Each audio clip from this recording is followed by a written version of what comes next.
Me formei. E agora?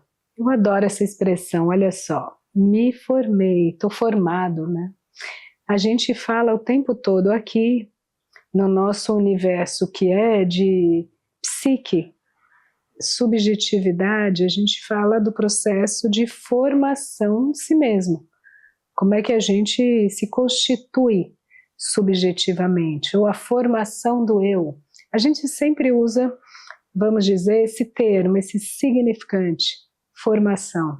Então você imagina a angústia que é, você fala, nossa, eu estou formado, e agora o precipício se apresenta diante de mim, né? Agora eu tenho que mostrar a que vim. Não é incomum a gente ter, aliás, momentos de crise nessa passagem.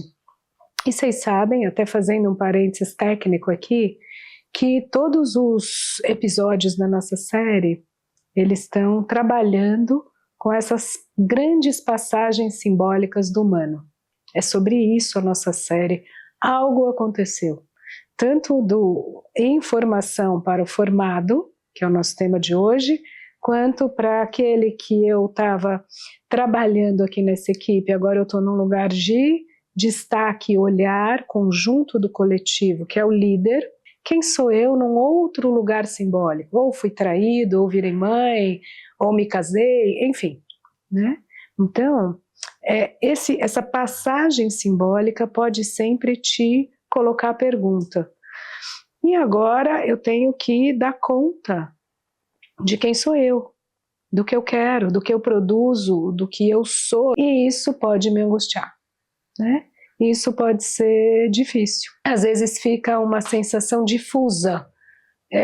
Não está tudo isso tão claro, tão elaborado. Por isso que a gente está, inclusive, conversando aqui no nosso divã, né? Mas, às vezes você já está há muito tempo pensando isso. Nossa, e quando eu me formar, como vai ser? E isso vale não só para a formatura, vamos dizer, no colégio, no ensino médio, na faculdade, numa pós, numa especialização, mas isso pode valer para vários outros processos formativos, em que depois de algum momento em que você vai estudar, fiz a formação em psicanálise. E agora? Né? Tem um outro estatuto simbólico. Então isso vai do começo ao fim da vida. Primeira observação. Mas vamos pela ordem. Vamos pegar uma formatura clássica, colégio, faculdade, a escola. Vamos pegar essa instituição escolar. Que você sabe que a nossa cultura, né? Como é que a gente faz, aspas, administração da vida? A gente recebe uma nova vida, normalmente no seio do núcleo pequeno, amoroso, cuidadoso, cuidador, que seria a família. Hoje em dia, cada vez mais cedo, a gente partilha esse núcleo de amparo, cuidado e educação com a escola. Então, às vezes, você vai na escolinha, no berçário com 6 meses, quando acaba a licença maternidade da mãe, às vezes com 1 ano, às vezes com 2, né? Ou com 3. Cada vez mais a gente está colocando esse bebê no contato com outros e com uma rede técnica profissional para cuidar dessa vida que chega. Qualquer que seja o estilo da sua entrada na segunda grande instituição, que é sempre uma escola, você está sendo formado, cuidado, conduzido pelo outro. Você tem autonomia praticamente zero. Hoje talvez você tenha um pouquinho, né? Vamos fazer uma eletiva, vamos discutir aqui, mas em princípio o combinado básico é que a gente sabe o que as novas vidas vão ter que aprender. Basicamente todo o conhecimento acumulado da humanidade.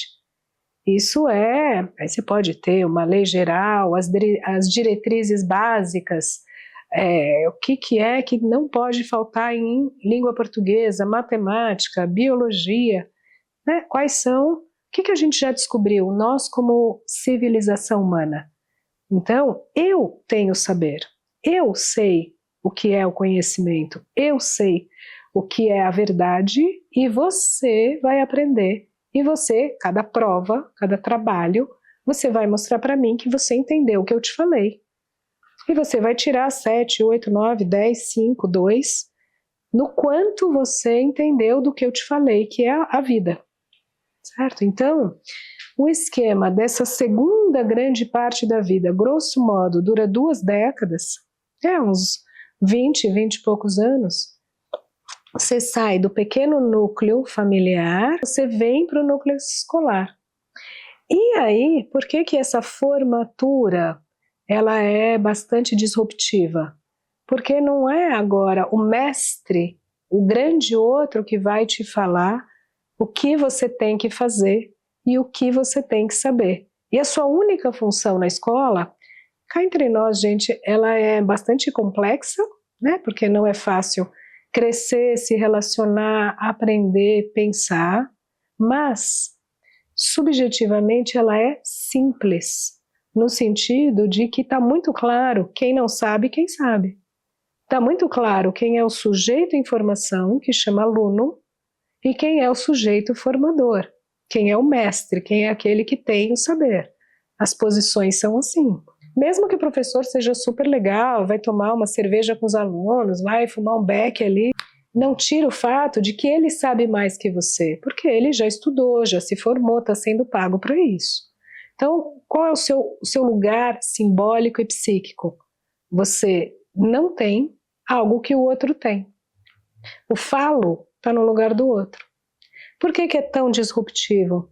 Porque você se formou, agora você deslocou para o lugar fálico, ou um lugar de detenção de saber e, consequentemente, de detenção de poder. Você tem que desenhar as diretrizes, você tem que trabalhar, você tem que estar no universo do mercado.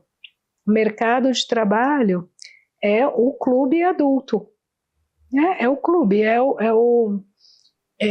vamos dizer, o microcosmos, ou às vezes macrocosmos, de todos nós como relativamente iguais. Claro que no mercado a gente também tem uma outra linha, uma pirâmide, e que você, quando está entrando no mercado, você sabe menos do que o seu chefe.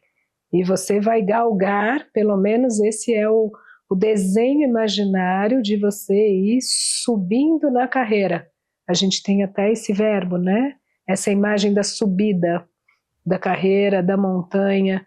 Ou seja, subida é interessante. Vocês veem que eu mesma faço esse movimento com as mãos, né? E ponho o sujeito aqui, que acabou de se formar, aí ele muda para outra linha pedagógica de aprendizagem hierárquica que está no mercado. Então ele vai subir e olhar o grande outro que está aqui. Ele vai depositar esse lugar de confiança, uma projeção de saber, uma transferência de saber sobre o outro.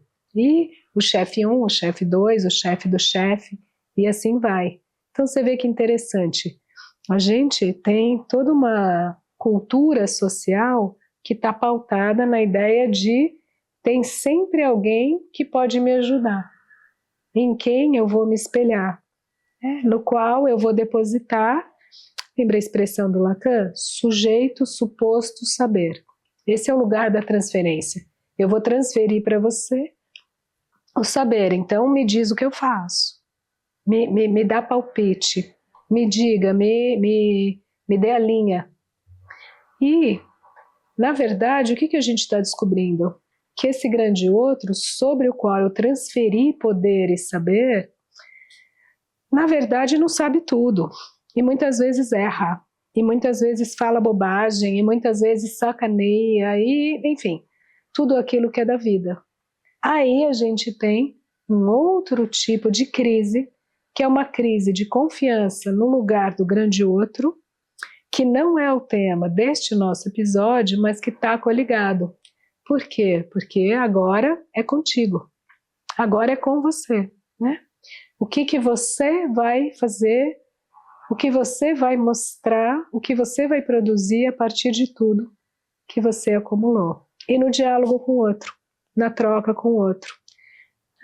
e continuar sempre pensando, estudando, tendo raciocínio crítico, entendendo o que está acontecendo aí no mundo, sobretudo no universo contemporâneo, onde as inteligências são cada vez mais digitais e a gente tem cada vez mais as possibilidades de juntar todas as informações sobre sobre a mesma plataforma, digamos, que a gente está nomeando de uma inteligência artificial.